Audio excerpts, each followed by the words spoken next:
I can't go through hell with you, baby. I can't. Is my Christmas tree still up? Yes, ma'am. It sure is. So you guys, we are finally back with a sit down chit chat. So let's talk about some things that I've been focusing on for the year 2025. And that is intentionality. That's moving with authenticity and intentional behaviors, thoughts, moods. You know, if I need to speak up for myself. And by intentional, I mean the things that will give me the outcome or moving in alignment with what I believe I deserve in my life and how to become the best version of me and just moving like the higher level version of myself. And that means staying true to me. So that means that some people's feelings might be hurt in the process of me navigating that, of what it means to truly show up for me. That's part of the process. So that's one. Fitness, of course, and I'm going to talk a little louder because the landscapers are here now and they were here earlier in the week, so I don't know what's going on. But fitness is very important. I actually want to lose weight this year. I've been feeling like, okay, I do the weightlifting and that's helped me to tone up. Why am I doing that? But that's helped me to tone up my arms and stuff. Everything that I wanted to do. And I'm very proud of that. But I need to like slim down as well. So that's part of it. I'm letting this foundation sit for a moment. I need to brush it out though. As I moved into my 40s, and we're going to talk about that. My hair care. I need to get back on track with my hair care. I went through a lot of hair loss in 2024.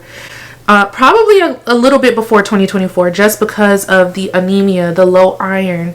A huge side effect of that for me was hair loss, and that was so different for me. Like the eyebrows were one thing, but I'm noticing my hair on my head shedding so much that we got to do something like now. And I've never been one that's really super attached to the length of my hair. Not since I was a little girl, but now more so than ever. I was sad about it at first initially because I've always had thick hair. So no matter what length my hair was, at least I can always count on it being thick. The only time I've ever experienced hair loss like this was when I got my hair didn't respond well to bleaching it.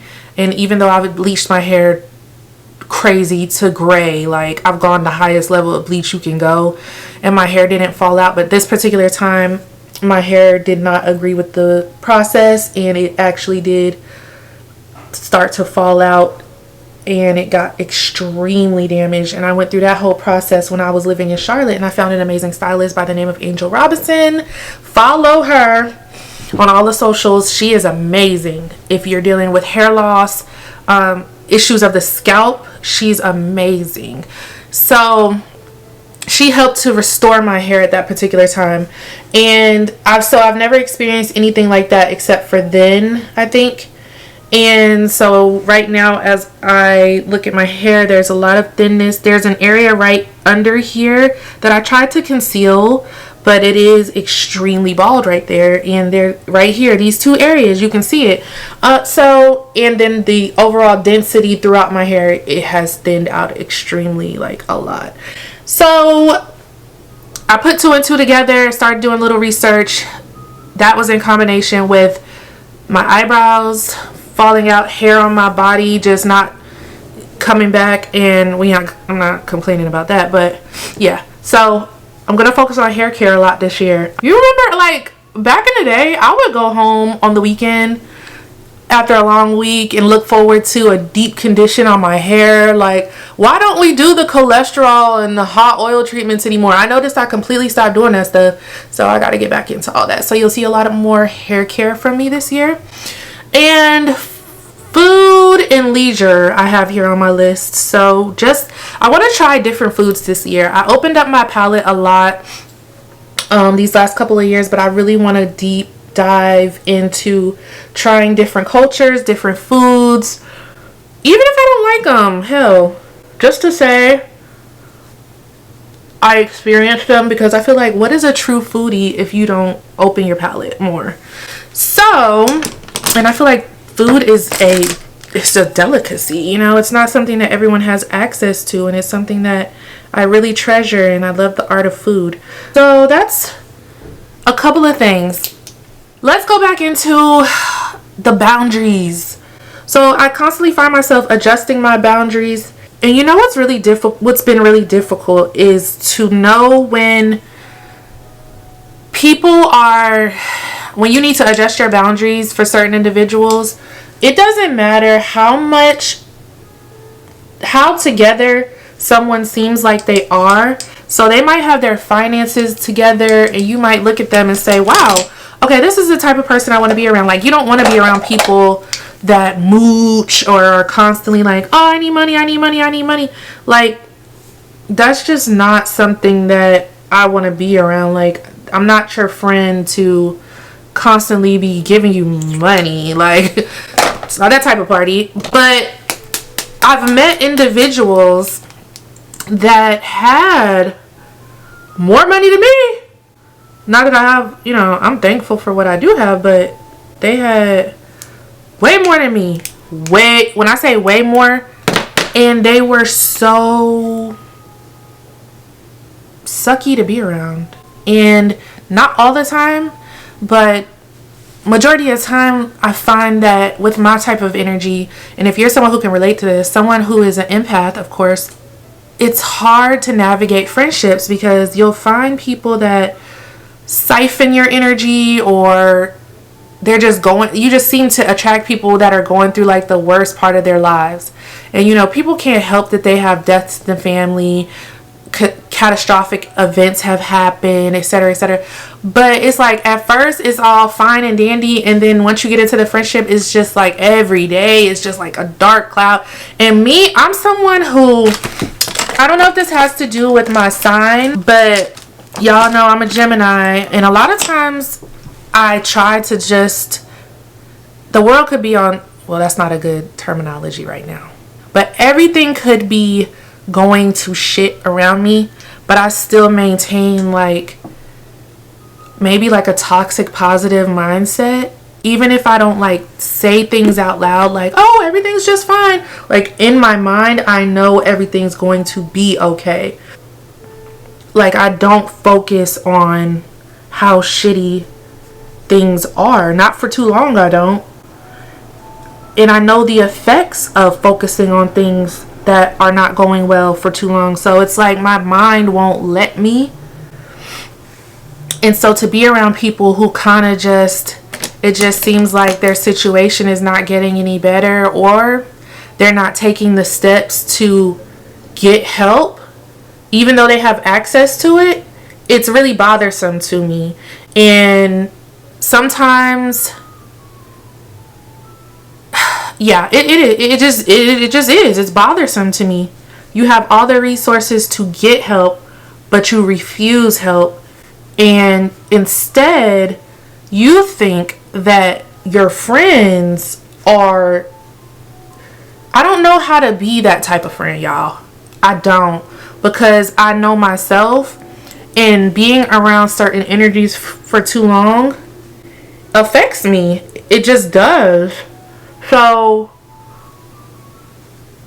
like I said, sometimes you have to implement boundaries that are stronger, and people might be offended by it. And you got to be okay with saying, well, it's either me or you right now. Like, I'm not at the age or phase of life where I have to go through shit with people. Like, not on that level. Like, we are not in our 20s anymore. Well, I'm not. You know what I'm saying? I'm talking about the collective of us who are not in the 20s. But I'm just saying, like, that's something that we did when we were in our 20s. That was something that was very acceptable before the age of 25. For me, I went through, like, this phase at 25 where I was like, well, I gotta get myself together. I gotta, like, start being, like, real mature and, like, go through my grown woman phase. Like, so, and I also experienced a lot in life before the age of 25, so maybe like just my whole outlook is different. I can't go through hell with you, baby. I can't. And I won't. So if that makes me a shit friend, then fine. time, but I am optimistic that I still will find people that resonate with me. And that's a journey because I'm still trying to figure out what it is that I actually require from friends. And hell, on the flip side of that, there are friends that I have that I wish I could talk to a little more or were available when I text or call, and they're just not. So, and those are the friends of mine who don't like to put their problems on other people, or they have been just trying to make it for X amount of years, and they have more kids than me and stuff like that. So then there comes that when it's like, okay, they got life going on. You can't expect them to sit around and wait on your phone calls. And I had to really check in with myself about that and how that affected me, and things are just different. You know what I'm saying? So I really just wanted to check in with you guys and let y'all know where I'm at for this year. These are my last 2 years of my 30s. I'm 38 now. In June I'll be 39. When I tell you I'm not holding back, like, I'm not holding back. And you either gotta get with it or get lost. You guys, Merit Beauty sent me these little flush balms. So I would call them cream blush, but they're called flush balms. And look at the depth. Like, I'm just thinking about the shade range, and I'm very pleased. But right now, I think I'm going to do this one. And this one is called Lusitano. Okay, so let's try this out. I tried them a little bit the other day. So I'm going to put them on my hand. I saw Aaliyah's face do this. And then I'm going to apply it to my cheek area. Well, maybe I should blend out my... Okay, I'm going to do it on the higher points of my cheeks first. Okay, wait. Let me go in with this one because that one is a little bit... I feel like these are really good for when you're not really wearing makeup, to be honest with you. I kind of did use these the other night when I was going to the bar and I just had on very minimal face makeup, and it really gave me like a little color to my cheeks. You know how sometimes your face could just look flat? So it did give me that. See, it's just not too much. Ooh, but I'm trying not to get it. I need to blend out. Let me blend my under eye. So my thing is, like, if you're someone who you're a people pleaser and you're scared that you're going to lose friendships and shit like that if you stand up for yourself, yeah, no. I had to break myself out of that, and I'm currently still kind of doing it, but I'm at least, I'll say maybe 50 to 60% through that part. That part was really hard of my whole like life journey. That is really hard when you're used to people pleasing and you kind of learn to do it, or were kind of groomed to do it at a young age by like being respectful and all that extra shit. And then the military, of course, y'all know I was in the military, so a lot of this stuff is just unlearning things like, what the fuck, baby. Oh, he got an autistic child. I thought that was a animal. Yeah, this man, somebody just moved in right here, and when they pulled up in the U-Haul truck, baby, the boy hopped out the U-Haul truck with no pants on. And as soon as he jumped out the truck, I said, oh, he autistic. He ran out the truck with no pants on and just a blanket, and I mean, he had underwear, and I immediately knew he was autistic. I used to volunteer and work with autistic children when I was in middle school, and I do know a couple people who are on the spectrum, so, or raising children that are on the spectrum, so you know, they stem and they do things to soothe themselves. So I thought that was an animal, but it's just the boy. Alright, I do have some dry patches under my eyes, so I hope this powder don't sit in it. But let me finish doing my routine here.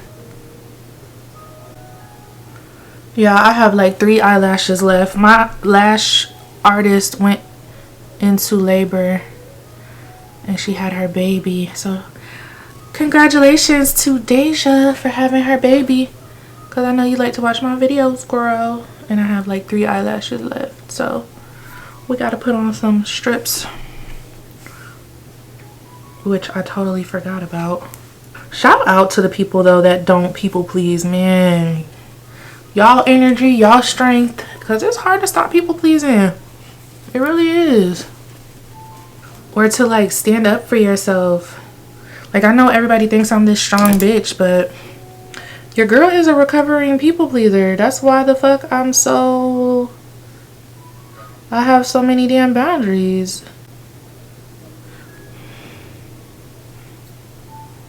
People be like, oh my god, it's strict around here. Yeah, it gotta be like that because people really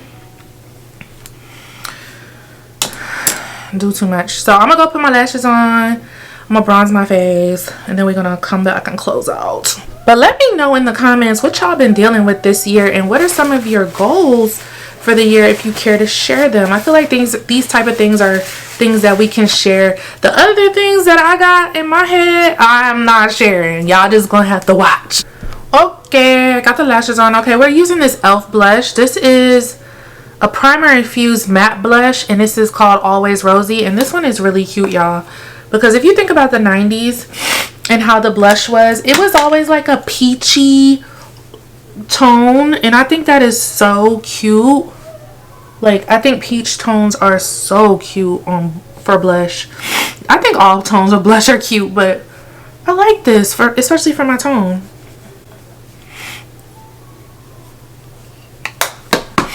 Okay, and I need to wipe away my under eye bake.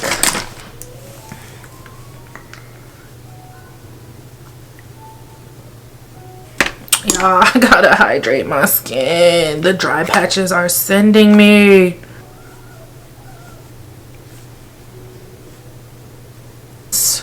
It looks good on camera, but look up close, like, alright, so there's a lot going on out there. Not the boy, but the people he came with. Like, baby, it's a lot going on. Okay, so on my lips is this Loral Plump Ambition Hyaluronic Lip Oil. Now, it does tingle a little bit, not gonna lie, but she's pretty. And look at the applicator. Okay, so cute. So I got that, and the color is Worth It 601. Baby, having a ball. This is pretty much the finished look. All I gotta do is really spray some like little hydration spray because my skin is dry. Oh, I think I might put some mascara on my bottom lash line too. So these are some of my goals and some of the ways that I'm moving in 2025, along with my real goals that I wrote down and that I know I want this year, that I kind of want to keep closer to the chest until they manifest. But we're starting off the year strong. And is my Christmas tree still up? Yes, ma'am. It sure is. I'm recording this on Wednesday, January 15th, and I said my tree would be down by the 15th, but it's not down. Mainly because I threw away the box. Like, what was I thinking? I threw away the box, and nobody stopped me either. Totally forgot that I didn't have nowhere to store the tree. So that's that, my TikTok tree. Let me know in the comments, what did you think? What are you feeling for the new year? Are you excited? What's going on? And hopefully they don't ban TikTok. I don't feel like they are, so we're not even gonna talk about that. But follow me over there because I love posting over there, and we're having a good time on the TikTok. And yeah, follow me on Instagram, follow all my socials. That's always in the description. That way we don't ever get disconnected, even though you guys are here, but also be everywhere else. And yes, shout out to the giveaway winner. If you don't watch my videos all the way, you be missing stuff. Shout out to our giveaway winner, girl. I'm not gonna say your name because I don't know if you want your name to be said, but shout out to you. And you guys, I pray that abundance bestowed upon us this year so I could do a lot more giveaways and things like that. Thank you guys for your continued support. I appreciate it so much, especially when y'all are rocking with me when it's like, it's just us. It's just an intimate setting. But we're gonna blow up. We gonna blow up. And so I will see y'all guys in the next one. Make sure you like, comment, subscribe. I'll tag some of the stuff that I mentioned in the description box. If you're looking for it, check the description box. Talk to you later. Stay happy and healthy. Bye.